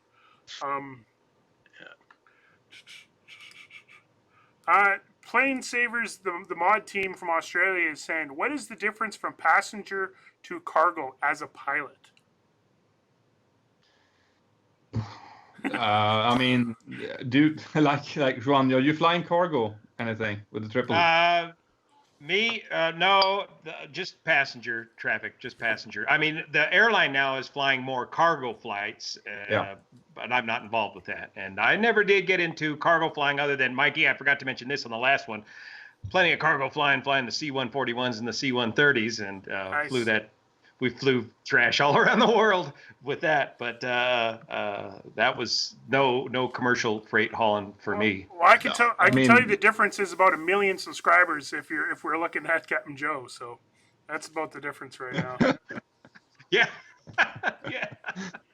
No, but like the general difference is, I mean, flying is flying. You're going to fly the same. There's going to be difference, obviously, when you're on the ground when it comes to loading the stuff up and what kind of paperwork and stuff you need. But also, cargo tends to be a lot of night flight. At least here in Europe, there's a lot of freight going at night time, where the passengers tends to be a little bit more human hours. So at least traditionally, that's been the case. Now, that's kind of the gist. I've never flown cargo myself either, so that's what I've understood. It's potentially quite hard lifestyle if you're going to do it for a long career, especially if you're sensitive to the window circadian low and things like that. One thing, getting back to your app there, Mentor Pilot there, the Mentor Pilot app, like the news that's popping up that really gets me excited is that the passenger airlines are switching to cargo. I know super long ago when this started, we were talking about that. American Airlines first cargo flight in 35 years? I think. Virgin. Yeah, and then Virgin's first cargo flight. It's like everybody is now hip to be a cargo pilot. So this is cargo pilot's time right now. This is it. Yeah, no, I mean the airlines would be switching to whatever they can make money on to keep the aircraft flying at the moment. And the thing that happened, and I actually have a video coming out on that tomorrow, was that, as you know, in China, when China switched, kind of closed the borders and no one could fly there anymore. Obviously, a lot of the cargo flying that was being done by half passenger, half cargo aircraft in the likes of Emirates Airlines, for example. And when they just stopped the passenger flight, it means that they stopped a lot of the cargo flights as well.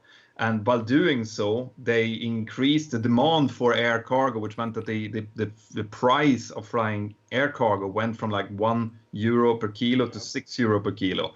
And when that happens, it's going to become a huge deal for a cargo, like for a passenger airline, to potentially switch over and fly cargo for a while in order to get some revenue in times like this. So, like the industry is doing these roller coaster thing right at the moment, where some crazy stuff is happening, and it has to do with these kind of interconnections between passenger and cargo flights. James Hand threw in a super chat, $20 super chat. He says, "I fly cargo with the airline with the brown on it, and it's great because the passengers don't talk back, get sick, or make demands," which is great. Actually, Steve, did you see the 747 UPS plane they brought in there? Yep. Yeah, that's pretty cool. Wow. The funny thing was the captain of that jet was the co-pilot of the DC-3 that was flying, that stopped in Montreal to see us the Clipper May, the $1 million DC-3 stopped in Montreal. So the co-pilot of the DC-3 was the captain of that Brown Airlines 747. Very cool. The very cool. 747 is in my opinion, the coolest cargo aircraft you could possibly get. Probably the coolest aircraft, like for, I guess, firefighting with the Global Air Tanker one. You got to see some up and close. And I was hoping to see the Global Air Tanker, but it wasn't there, eh? Was it there in Sacramento? It was not there. No, it was just all the people, not all the airplanes there in Sacramento at the recent firefighters convention. Just the people, not the planes. So what did you call it, Mikey? The Alpha Predator, the Alpha Dog? Yeah, it's the Alpha Predator, and it changes, right? Because imagine when they test flew the DC-3, 1935, they said that the test pilot said they won't get much bigger than this, and so the DC-3 was the Alpha, and then the C-46 came in, DC-4, DC-6, DC-7, DC-8, DC-9, DC-10, and then just goes up from there. Yeah, it's pretty cool lineage of when you look at the cargo airplanes. Of course, I spent all my time in cargo, so most people look at airplanes and they look at the cockpit and they go, wow, look at this Garmin such and such. And I'm like, wow, look how big this cargo door is. This is amazing. I'm like, look how simple the interior is. You're not going to snag any boxes anywhere. I love it. Like, one of the coolest aircraft I like crawling around in Oshkosh was the FedEx Caravan, the Cargo Master Grand Caravan. Like, there's all these like fancy. I'm like, wow, I never got to see the actual FedEx Caravan before because it's completely modded just for hauling freight. And as you can see how much I'm smiling, I love freight. So, I want to get Steve back in the conversation. Steve, where are you at with your flying right now, and what other ratings, and what are you going to do with the actual flying side of this whole business? Yeah. I just did the single engine IFR in a 6-pack. Okay. Specifically, I did that with no autopilot just because I knew I was heading toward the RV-14 that we're building, which is going to have a really awesome panel in it with a full, ridiculous autopilot. So I kind of wanted to check off the box to say, yes, I could save my life and fly no autopilot 6-pack. Good. IFR if I had to. The next thing I'm doing is I'm going to do the G1000 DA42 multi-IFR. Okay. And Good. I've already got my multi-engine rating VFR only. So, but I did that in a Seneca, which was a similarly ridiculous hand-flying machine. I don't even know if the autopilot in that thing worked. I didn't ever touch it. So I did the multi-engine rating with no autopilot and just did that. So the next step for me is going to be the G1000 DA42 multi-IFR, heading towards the glass and autopilot automation that we're going to have in the RV-14. So that'll be my real flying. Although the irony is the only thing I'm current in right now is the Harvard, which is the T6. Most of the instruments, the instruments you need work, but it's got the original radium black AI with a white line. Yep, very good. You don't know if you're upside down or not. And you got a drum style compass. Yeah. Well, DG or heading indicator. I Yeah, guess, yeah. But it looks like a compass. I think it's just always caged. I don't even think I've seen that thing move. Time your turns. So most of the time, right now that's what I'm flying while we're building the RV-14. So it's kind of a uniquely weird situation. I'm at a point now. I wouldn't describe it as afraid. I used to literally be shaking physically, like with nerves, when I would be PIC of the Harvard. I'm now more respectful of it. I'm not afraid of it. It's an airplane that requires your respect, but it's really a beautiful, harmonious airplane once you get a handle for it.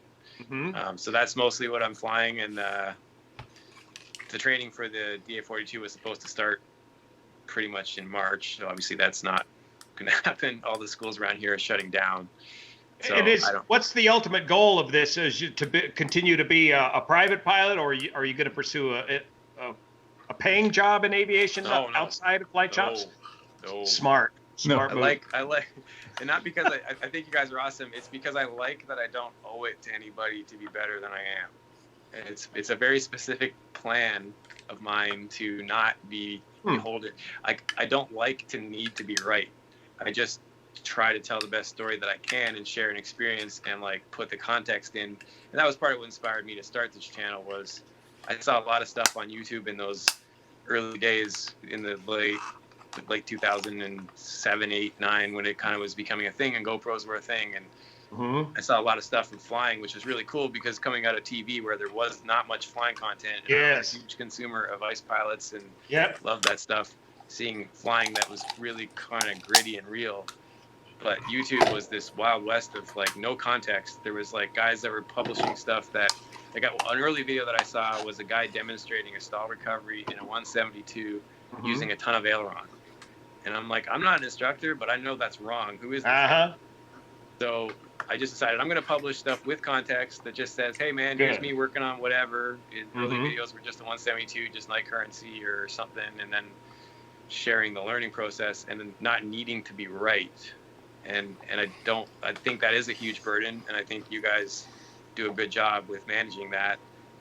So I just make up for it by being relatable and real and not perfect, and then making it super clear. So I don't ever want to do that. I might get the commercial license out of necessity because the museum that we're flying at, the rules just changed here where you can no longer even give a donation ride if you don't have a commercial.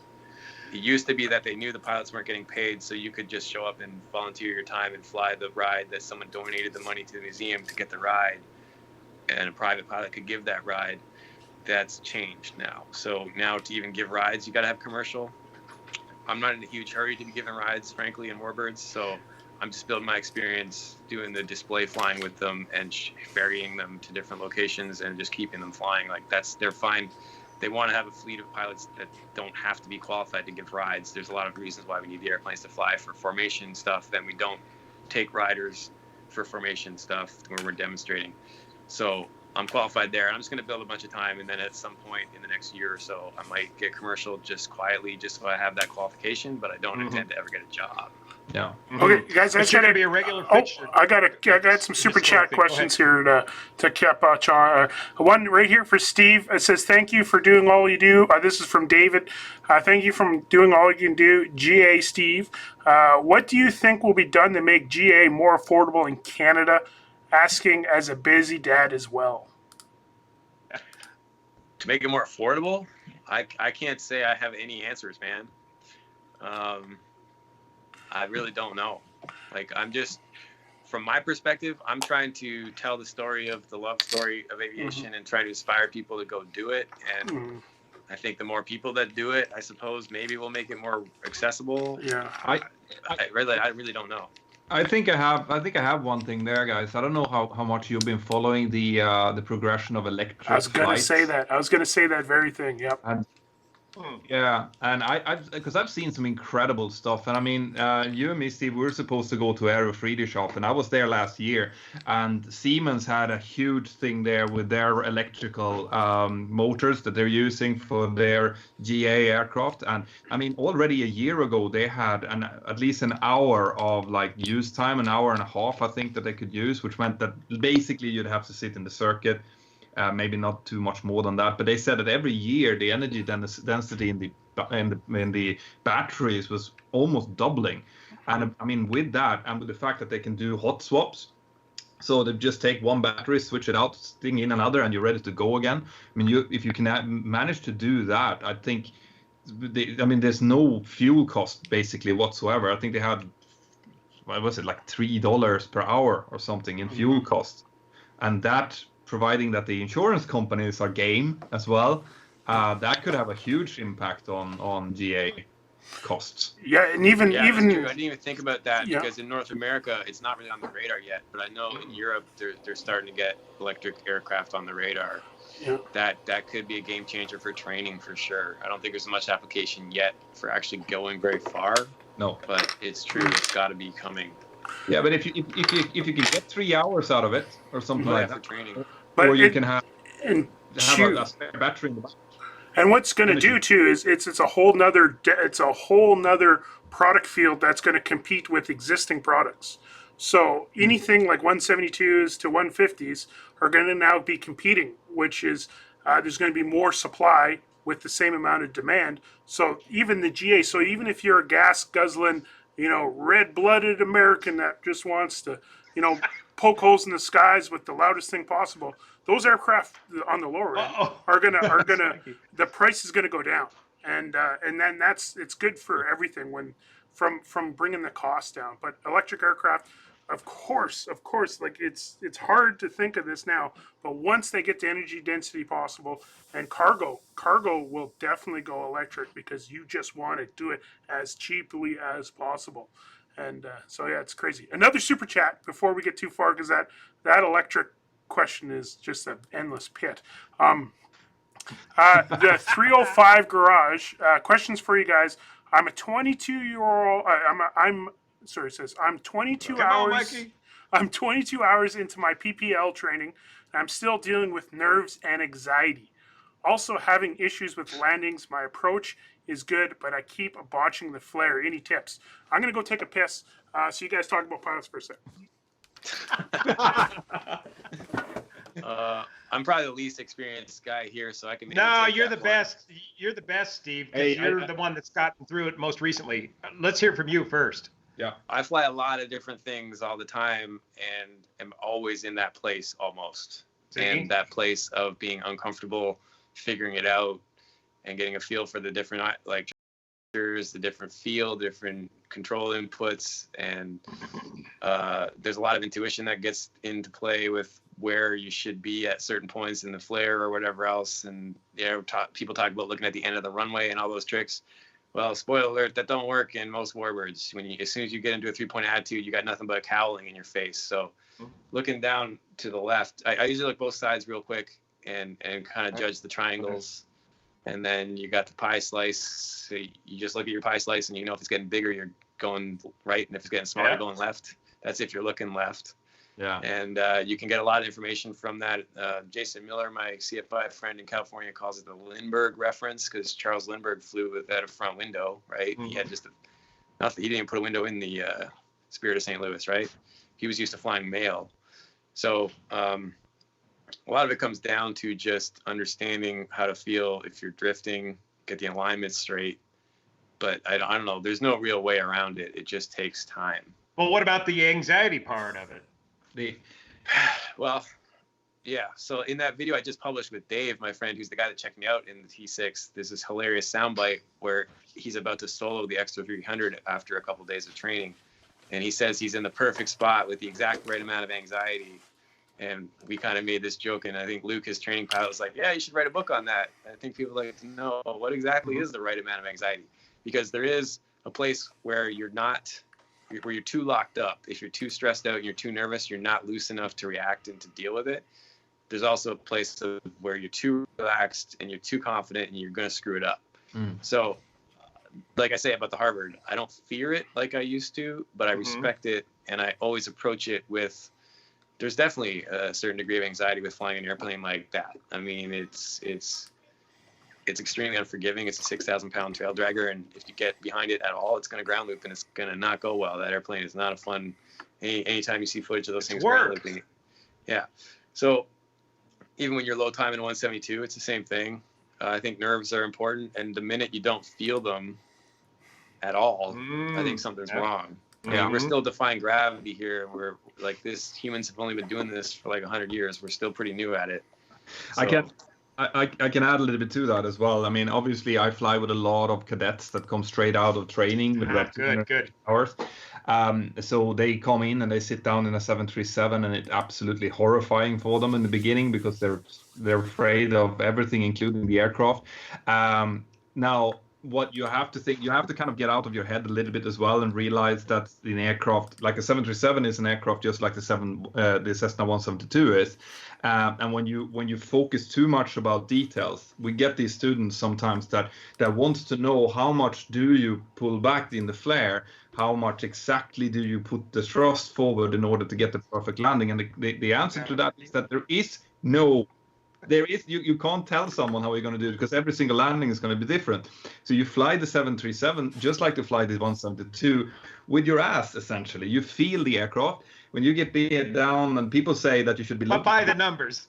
but by the numbers, of course. I mean, you have to have them, but you need to feel the aircraft as well. When they tell you that you're looking down the runway to the end of the runway, what you're actually using is your peripheral vision, which is what Steve is alluding to here as well. And you're looking at your pie slice or whatever 737. Obviously, you can see the runway, but what you're using is you're feeling your peripheral vision as the aircraft is either kind of going through the flare and you're still descending, or if it's coming up, because that's what a lot of people do. They pull a little bit too much and the aircraft actually starts to climb again, which is not something you want to do on a 777 or a 737.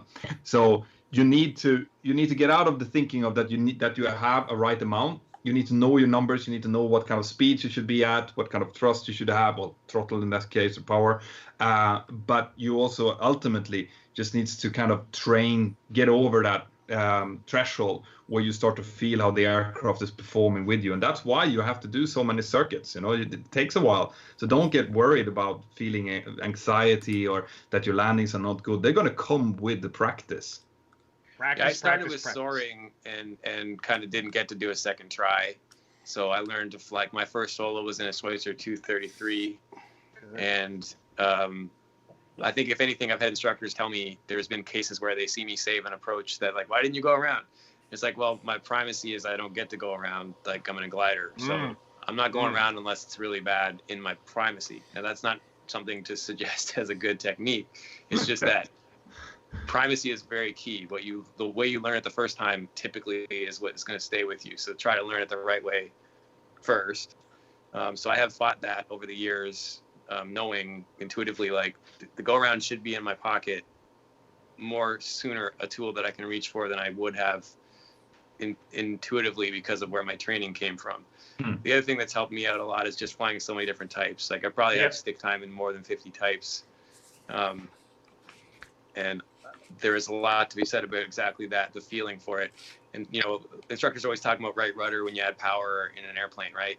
Well, when we did the briefing for the Chipmunk, that airplane has an upside down engine that rotates the opposite direction, so it's actually left rudder when you add power. And we did the briefing, and the other thing is that airplane also doesn't have brakes attached to the pedals. You have to like pull this handle, and then wherever your pedals are, it'll pressurize based on where they are. So they kind of call it the turn more handle. So if putting in left pedal does the turn you because the rudder is not effective, you dab the brake handle and then it works. So all that to say, taxiing the thing is friggin' hard, right?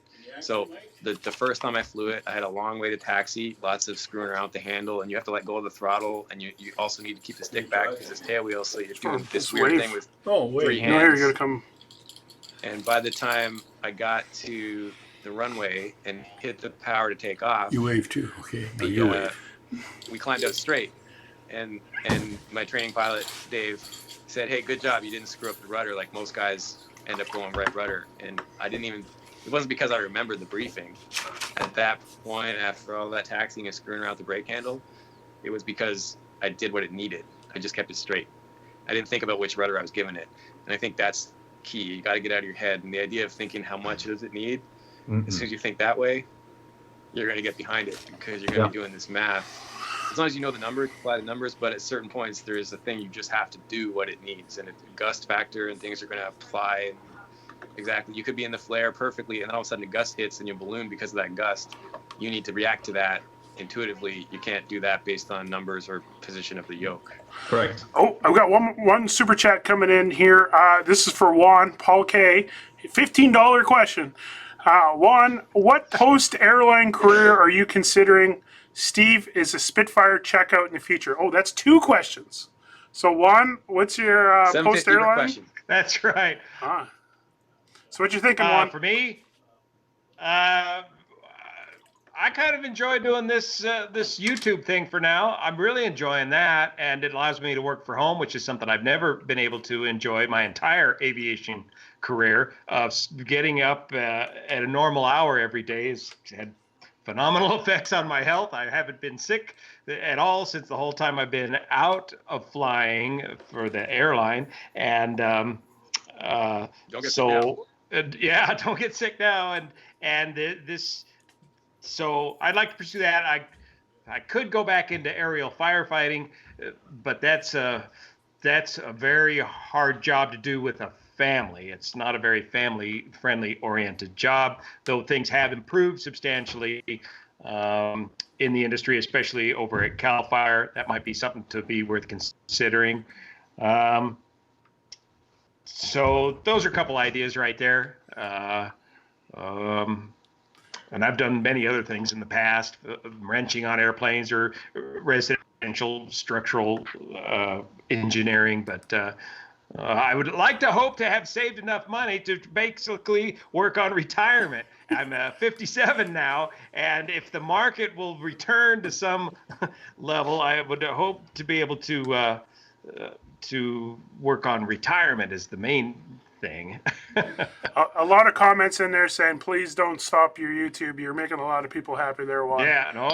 With your straight shooting. I think politics, man. I think politics for sure. You get you in the FAA so you can at least save those RC airplanes. I get a lot of messages about radio-controlled airplanes. I don't know what's going on. You should do a video. Have you done a video on that yet? No, and I got it. It's a whole thing I'd have to study up on. I mean, I'm an enthusiast myself there, but I'm behind on that. And there's a whole RC community of YouTubers out there that is picking up the ball with this. And especially since the electrical airplanes got so, like, when I was growing up, you could only get a little kerosene engine, and it was so expensive and dangerous, and like you could lose a finger and break a $1,000 airplane on your first flight. Now you can go launch a styrofoam thing with a little battery. And it's got great radio control capabilities. That's just awesome. But to get the 750 value of that question, just real quick about the Spitfire. Yeah, the reason why I'm working so hard on the T6 is because I want to show up. I've gotten opportunities or offers for the Spitfire. Like, I get to do a lot of stuff where I'm a 5-year-old holding the wheel, right? And yeah, I get some stick time in certain things. So I don't even want to show up to a Spitfire for a ride. I want to show up completely prepared. I want to get in the proper seat, and all I want to do is get the briefing on where the switches are, and then let's go train and let's figure out how to land this thing. So I'm building my time in the T6 so I can show up prepared. Most places want to see 50 hours. I'm approaching that. I'm more counting landings, so I'm exceeded now 100 solo landings. Yeah, my plan is to show up to the Spitfire with more than 50 hours of T6 time and be serious about it. That was also supposed to be this international year. That was what Flight Shops was doing this year. I had a lot of traveling happening, which that obviously just all shut down. So I'm probably going to be behind a year on that plan at this point, but that's fine. I'm not in a huge hurry. So this whole thing started off as kind of a disappointing, stressed out scenario, which is what my first video talking about it. Actually, my only video talking about it. I don't think I'm going to talk about coronavirus again. It was hitting North America that first week of March, and we were like, what's going on here? There was no talk from leadership of any level, Canada or the US. It was all just like, let's just see what happens, I guess. So we were all trying to figure it out, and that's what that video was about. So it was mostly disappointment and kind of like stress of how much are we going to, it was still that denial of, can we get away with not canceling everything? And then I just changed the title to say, no, we're canceling everything, because that's where we're at now. So I've kind of gotten into a place of accepting this forced respite, I guess, and just going to focus. I have so much stuff that's shot that I can edit, and I'm not going to worry about production or travel anytime soon. So the Spitfire is on the books, just not 2020. Oh, another super chat question here. Mentor Pilot, will go to you because you're sounding like me, not talking enough. What is everyone's most memorable oh crap moment in your aviation career? I know this is a hard one because you got to think of companies and all that kind of stuff. But yeah, what is your oh crap moment in the aviation career? Funny, maybe funny might be a way to go, but take it as you will. What do you think, Mentor Pilot? Oh crap moments. I mean, during the training, they happen quite frequently. Hopefully they decrease as you go, as you increase your experience. I have to think, because I get this question a lot. Normally there are variations to this question, as in, when were you most afraid? What was the worst thing that you've done? Things like that. And to be perfectly honest, just thinking about it, there's nothing that comes to mind like, oh crap. I mean, I've had emergencies, I think we all who's been flying for this long have had medical emergencies. For example, I've had flap issues. I've had flap issues, for example, but all of, I mean, that's why we do so much training to become an airline pilot, is that when this happens, your kind of training kicks in, and you start doing your checklist, and you kind of get into the simulator flying thinking. So you just try to do everything as right as possible, and all of a sudden you're down on the ground, and it's just after that you realize that, oh, maybe I should have been a little bit nervous when that happened. But in the moment when you're doing it, not so much. And this is why we do so much training, I guess. I mean, I can, when people ask that question, there is a flight that we did when I was flying from London to Norway. We were going into a place called Rygge there, and we, fueled up as we thought was necessary for the weather that was given to us. There was no problem. But then as we got closer, it turned out to be very, very foggy. And you realize that we are, at the minimum fuel that we're supposed to have. There's a possibility now that we're going to have to divert, and you start to see fog building up in all of the alternates as well, which wasn't supposed to be there. And that was a moment I remember that feeling a little bit, well, to say quite a lot of anxiety. Like, shit, we should get in here now. And that's kind of what we've been. I'm guessing, Juan, you probably noticed this as well. The only time that you really, really feel unnerved in this occupation is when something happens that you thought you'd planned well for, but it turns out that something else happened, something completely different happened. And weather has a tendency to do exactly that. Obviously, mechanical failures as well, but weather, when it turns on you, it can turn very quickly, and it happens over a quite big area, generally speaking. And that's when you hope that you've taken so much fuel that you have the time necessary to take care of it. But that incident is something that I do remember, and that was when I was a first officer. That must have been at least 16 years ago. Johan, yours? Me? Am Yeah. I up next? Let's see. One early one in our career, your weather story reminded me of what I call the Category 3 TACAN approach into Cairo, Egypt on a really foggy night. Again, at the end of our fuel range, we were doing these super long hauls all the way into Mogadishu, Somalia from the States, and then using air refuelings, and then coming on back into Cairo, Egypt. And that fog just rolled in there, and we had a go around and a divert, as I recall, there's 2 airports there in Cairo, and it was basically in the 141. It was basically a landing below minimums, a very unsafe thing to do. That was a long time ago. And then for commercial airlines, 20 years of flying, only one actual engine failure at the airlines, and it was a little bit unusual because this was an engine failure. We train all the time for an engine failure at the worst case, V1, rotate, and all that, and do your procedure. This one was an engine failure at cruise. It was we were doing the all-nighter return from Hawaii back to Los Angeles in the 757. And a couple hours out from Los Angeles, maybe an hour and 45, a filter bypass light came on. And you look it up in the books there, and it says, yeah, I think in the 75, wasn't that the fuel filter or oil filter? I can't remember which one. But probably fuel filter. Fuel filter was beginning to bypass and monitor your engine. If you look in the 767 book, it says, yeah, your fuel filter is bypassing, the engine might quit. Yeah. So with that, we decided we might, in fact, what I just did just now reminded me of that story. We decided, we might get busy here in a minute. We better take our bathroom break right now. And so we were in the process of our bathroom break. The captain was in the bathroom, and I was in the right seat, and bam, the engine just shut down. It just quit like that, man. And so I waited.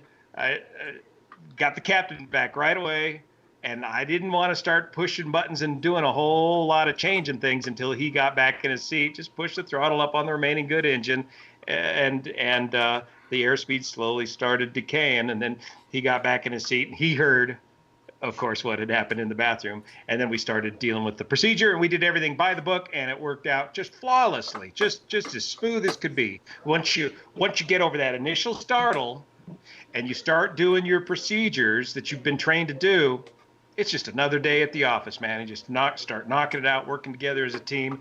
Do your 45-degree offset of the tracks, descend down to a habitable altitude, declare the emergency, and just go straight on into Los Angeles. And it was my leg, and so he allowed me to do the single-engine landing back at Los Angeles at 3 in the morning, down to minimums at Los Angeles, foggy in the morning, and by the time you click that autopilot off, that thing is so well trimmed up, and the 7.5 is such a beautiful airplane, you didn't even notice that the thing was on one engine and just landed so smooth. But sitting out there for 45 minutes or an hour, however long it was, on one engine, it gives you a long time to ponder what you're doing out here on one engine. Especially if you've got that because of a few like a filter bypass. Because right, you're thinking the next question would be like, all right, so what was in the fuel that bypassed? Do I have water in the fuel? Do I have contaminant in the fuel? Because then the second one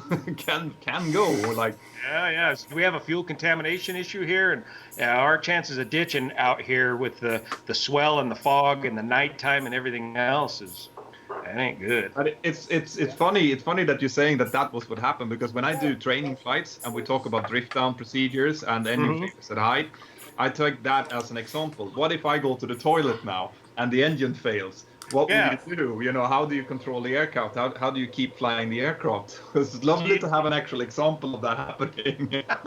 Yeah. Do you have the procedures fresh enough in your mind where you can do them by yourself on your own? Yeah. Yeah. The idea, because the 737, if you have an engine failure at cruising altitude, say 39,000 feet, you have maybe a minute or so before you start to approach your stalled speed. You need to get that drift down started. Yep. It's going to come down one way or another. Yep. and I think we got down into the higher middle 20s, and it flew just fine on the single engine at that altitude. Yeah, it's about the same as the 7.3. Yeah. Yep. And of course, that's all accounted for when you're flying to Hawaii, and that's a whole other long story. Yeah, yes. So that was my war story. Yeah. We're so close to 1,000 viewers. I know you guys' channels are big. You get 1,000 viewers all the time, but it's a special moment for us to get 1,000. We're at 992 right now. So all right, that's good. Cool. I saw it on the mentor. My mentor app told me to come here and watch this video. That's why I'm here, actually. Good. I left. Good. And then I was like, oh no. I wonder who sent that.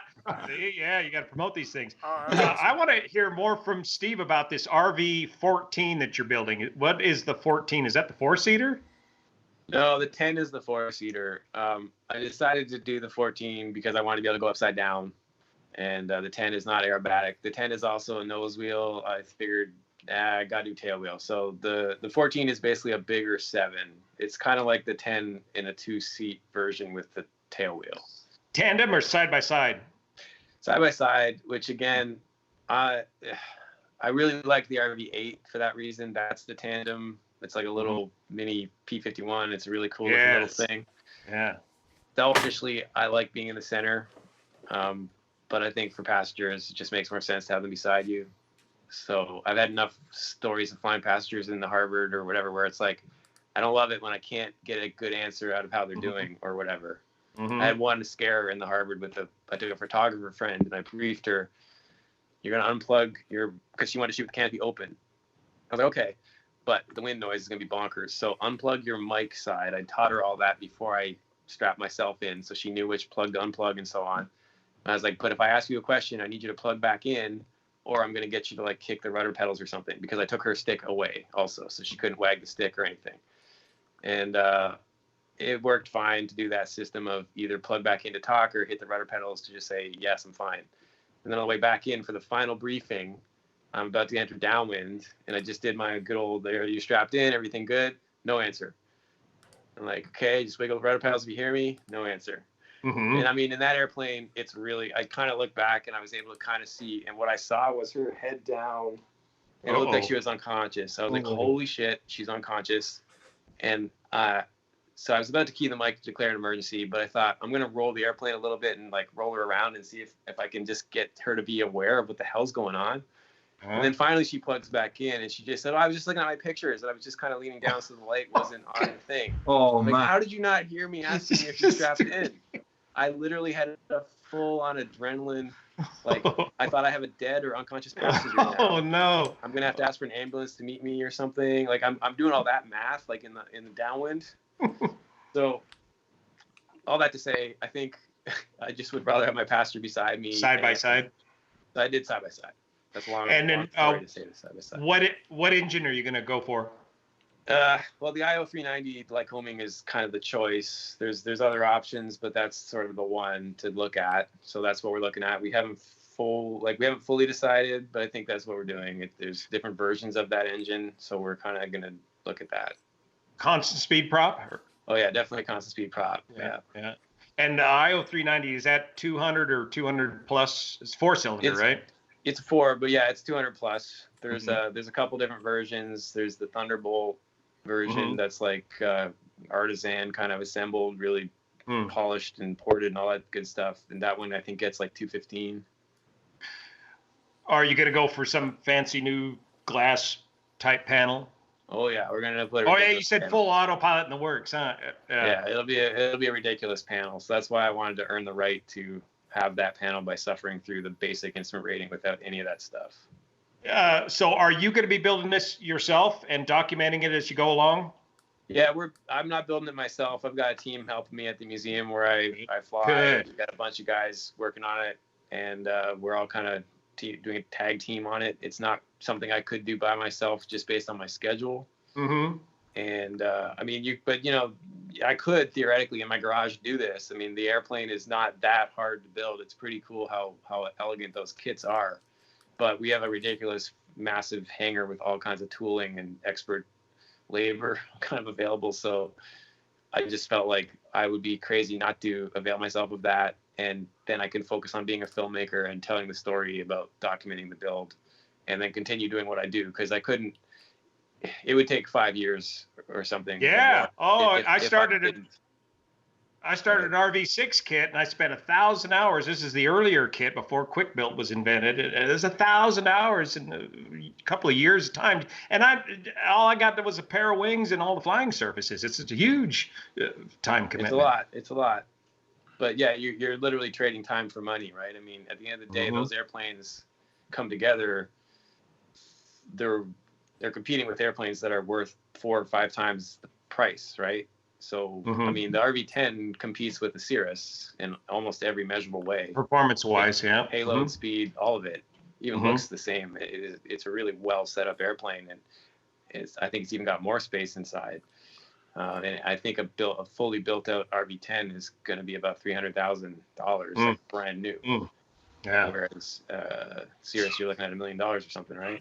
Yeah, at least. Yeah, I can't even fathom what new GA airplane prices are these days. I keep looking at Carbon Cubs and going, jeepers, $150,000 for an old used Carbon Cub. Yeah, for a used one. Yeah, the new ones are like $500,000. Yeah. They're nice airplanes, but holy crap. Okay, we got a super chat here. Juan, this is a $5 super chat. Juan, will we see the mighty Luscombe fly again? Oh yeah, I'm in the middle of doing an annual inspection on that and the old Bonanza, and get the annual done and get to flying it again. With even if I have to get somebody else to throw them in the right seat and let them be the pilot in command, the guy with the good medical, and go fly the Luscombe. So I've just been unmotivated to do that during this time of grounding because it's just to have them clip your wings like that. You just kind of want to say up yours, but no, not you, Juan. You wouldn't say that. Jeez, you always hold it straight to the heart there. So yeah, we'll get her back going again, even if I cannot go by myself. Oh, sounds good. Yeah, geez, this is 2 hours. That's 2 hours. That's not planned. That was crazy. That was absolutely crazy, man. Thank you, guys. We should probably wrap it up. I guess we can probably wrap it up. And I know Mentor Pilot. What time's it there? You're probably getting pretty late at night, eh? Yeah, well, it's 10 o'clock. So not that late, and it's not like I'm going anywhere. So it's I'm, What a I'm pretty, weird time, man. I'm pretty that's so stoked. weird. Yeah, I'm pretty stoked just to see other faces. To be perfectly honest, I could sit there for hours. It's I just actually, I don't know if you noticed it, but I just did an Instagram live as well, telling people to Oh, come yeah. over to the channel to watch it. Yeah, So- I dropped the ball, man. I would have helped promote this or something. I didn't even know it was going to happen. My wife left me with this job of hooking up we were resetting up the TV stuff, and all the wires are a big mess. And then I got bored and checked this and saw the notification. Didn't finish my job, and I heard them get home upstairs, so I'm probably in trouble. Yeah, me too. Me too. finishing the wiring. You know, yeah, like Juan, you know how it is to have a Catalan wife. I'm guessing that.